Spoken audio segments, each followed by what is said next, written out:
Hi, we're just going to give you guys the gist on what would be our studio training if we could have you in person. But we'll take you up here and show you how to get through all the steps to get your show going when you're in the studio. So step one is going to be to make sure that Mixlr is up and functional if it's not already pulled up on the screen, which it should be. But if it's not, it's this app right here, the white one with all the little red dots on it. You shouldn't have to log in, it should open right up to this screen. If it ever does have you log in, just text myself or Lucy or one of our studio managers and we can give you a hand with that. To get your broadcast going, all you're going to do is click up here to enter broadcast title, type in your show name, like for example mine is called the Vintage Vinyl Hour. I'm going to shorten it for now, make it easy. You would go in and select your genre or your category, just depending if you're doing rock, or if you're doing music, if you're doing news, if you're doing just talk show, whatever works. So like this one today, let's throw it under, that's fine for now. And then when you're happy with how that all looks, just hit submit. And then when you want to start recording, you just hit that button there. If you don't want to record your show, you don't have to, just click off there, and so that button's not red. We encourage you all to record your shows. It's a fun way to be able to go back and listen and share your recordings with your friends. So even if people can't listen when you're broadcasting live, they can go back and listen later. So to start your broadcast, you just hit the start button right here, and this will change to live now instead of saying off air.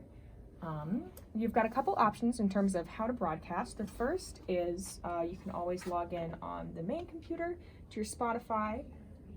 Otherwise, you can pull it through our iTunes as well. We'd ask usually if you're going to do iTunes that you just bring your own device. We have an aux cord hooked up, which I'll show you guys in a second. But that's a good option if you want to use your own laptop or your own phone or other device to broadcast. But if you're going straight for this computer, I can give you the gist here of how this would work.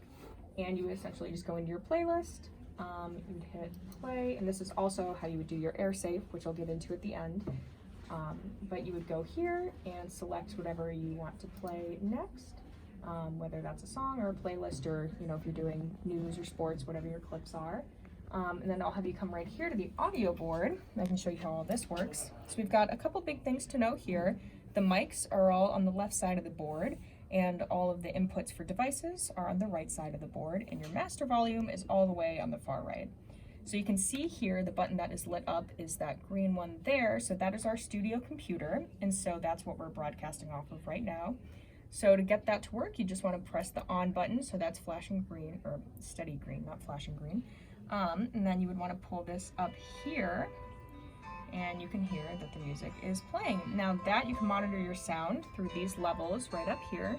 You want to make sure that those are always not crossing the yellow or the red, but you want them essentially as close to that as you can get them, just to make sure your sound is at a good level for all of your listeners, that it's streaming properly. If you want to change how you're monitoring the sound out loud in the studio, that's this dial right here. And so that can be adjusted to bring it up or down, depending on how loud you want the music in the studio to be. I'm sure you can't even hear me over that. And what you're hearing left is actually the music left coming out of the headphones next to each of the mics.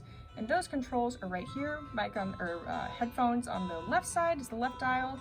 Headphones on the right side is the right dial.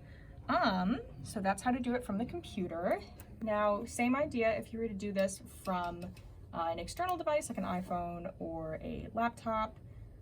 You would use the aux input right here. Same exact idea. You bring the volume up, press on.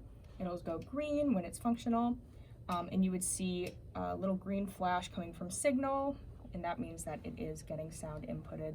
And you would monitor it the exact same way with that volume levels right up top there. If you're having issues with your volume controls on the individual levels of each track, you always have the option of messing with the master volume on this side. Usually it's a non-issue, but it's just a good troubleshooting technique to know of. The last thing to cover, I doubt many of you will encounter this, but we do have a set of turntables in the studio as well. If you'd like to use those, again, that's a good one to hit up myself or Lucy or one of our studio managers and just let us know ahead of time so we can get it set up for you. But that's the exact same idea. Volume up, sound on, wait for the signal to go green. Only other thing to review is the microphones here. As you know, right now, I believe we're saying only one person in studio per show. So the only one you would need to use is mic 1 right here. That's this mic on the left side, which I can show you. You got the microphone, the headset, that's what you would use to monitor your sound during your show. And exact same idea as all these other tracks. To put your mic on, just volume up, turn it on, wait for signal to go green. You can see here, you can see it flashing there when we tap on it, so that shows the input. In that case, that is just about all you guys need to know. At the end of your set, all you would do is go back into Mixlr, hit stop, hit you're sure you want to stop recording, and then it's up to you. If you'd like to go see your broadcast and publish it, you can do that. Just hit yes. Otherwise, you can just hit no. And then before you go, make sure you turn recording off, hit start, and go into our iTunes, which should usually be pulled up right here. We have a playlist called AirSafe. Just before you go, hit shuffle all and turn the computer volume up, just so we have something on air, so there's no dead air between shows. And that's all you need to know.